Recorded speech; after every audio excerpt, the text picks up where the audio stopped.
Dear learners, welcome to this lecture on hardening, types of hardening and tempering process. First of all, what is the purpose of hardening?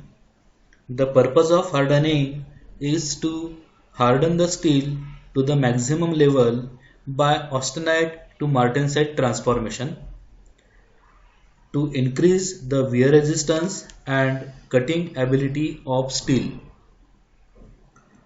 Steel can be hardened by various methods. Out of that, the first method is conventional hardening. The conventional hardening consists of three steps. The first is austenizing. In austenizing, the steel is heated, hypoelectric steel is heated to A3 plus 50 degrees Celsius and the hyperelectric steel is heated to A1 plus 50 degrees Celsius. Then the second step is soaking, that is the steel is soaked for sufficient time, hold for sufficient time. Then the third step is cooling, cooling with a rate just exceeding the critical cooling rate of steel to room temperature or below room temperature. Due to this, the usual diffusion transformations are stopped, that is austenite to pearlite transformation is stopped and the austenite transforms to martensite by a diffusionless process. Actually, what happens during hardening? The steel is hardened from above A3 temperature. If hardened from above A1 and A3, if the hypoelectric steel is hardened from the temperature between A1 and A3, the phases exist at this temperature will be austenite plus proelectric ferrite. The austenite will be transformed to the martensite and there will be no change in the proelectric ferrite. Since ferrite is soft, the hardness of hardened steels gets reduced. Then hardening of hyperelectric steels. The hyperelectric steels are never hardened from above ACM temperature, and if hardened above ACM temperature, it results in oxidation, grain growth and decarburization. Also during quenching cracks are produced is called as quench cracking. During hardening of the hyperelectric steel between A1 and A3 temperature, between ACM and A1 temperature, the austenite will be transformed to the martensite, whereas the cementite will remain unchanged. Cementite being a hard phase, hardness of steel does not get reduced.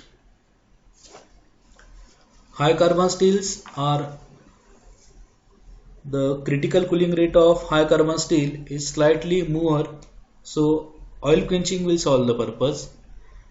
The critical cooling rate of medium carbon steel is still higher, so water or brine quenching is needed. But for the low carbon steel, the required critical cooling rate is very high, which cannot be hardened by quenching because it is not possible to exceed this very high critical cooling rate even by brine quenching.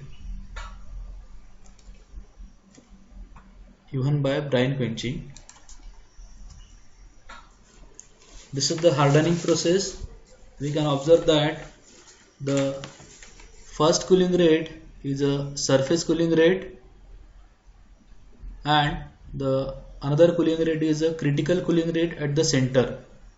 So as the quenchant, whether it may be water, oil, will directly come in contact with the surface, so the cooling will be carried out at a very higher rate at the surface, and at the center the cooling rate is very slow.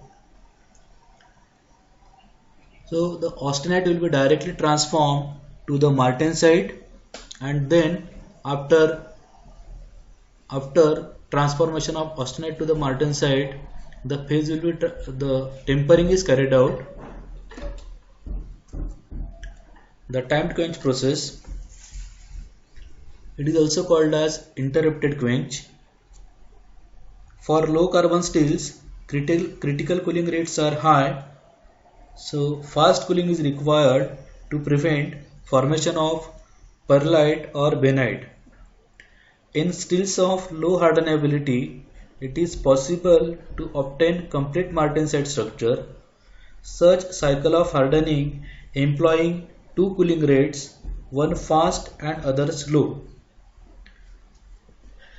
The time quench process consists of heating the steel to the austenizing temperature, then quenching for a short period in a cold water or a brine to a temperature between the nose and the MS, and then cooling in some other medium like oil to room temperature.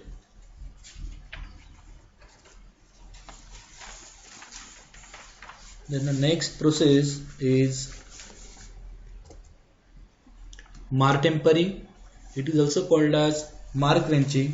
It consists of three steps. First is austenizing the steel, then soaking for sufficient time in between nose and the MS, and then cool to room temperature in air or oil. What is the advantage of this process? It results into the less distortion and warping, since martensite formation occurs at the same time throughout the cross section of the component. There is less possibility of quenching cracks appearing in the component. Next process is osforming. Osforming consists of cooling the steel between MS and nose. Austenized steel is forged or rolled. Due to this, plastic deformation of martensite takes place. Martensite becomes fine.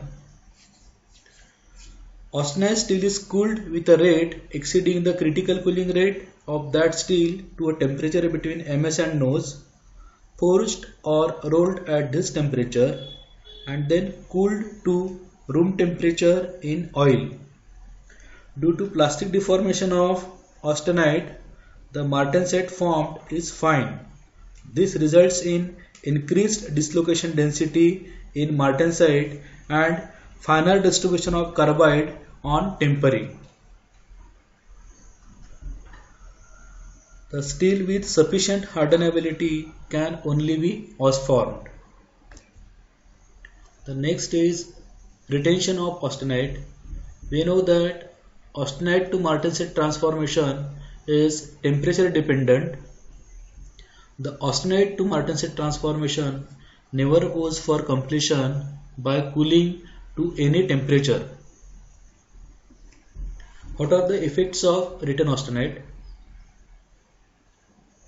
Retained austenite reduces tendency of cracking. Hence 10% retained austenite is desirable in steel because the retained austenite is a soft phase. If the amount of retained austenite is more, such as 30 to 40%, the steel can be cold worked up to some extent without cracking. In such cases, straightening operation can be done after hardening on components. Then what are the disadvantages of retained austenite? The presence of retained austenite reduces hardness. Retained austenite may get slowly transformed to bainite at room temperature.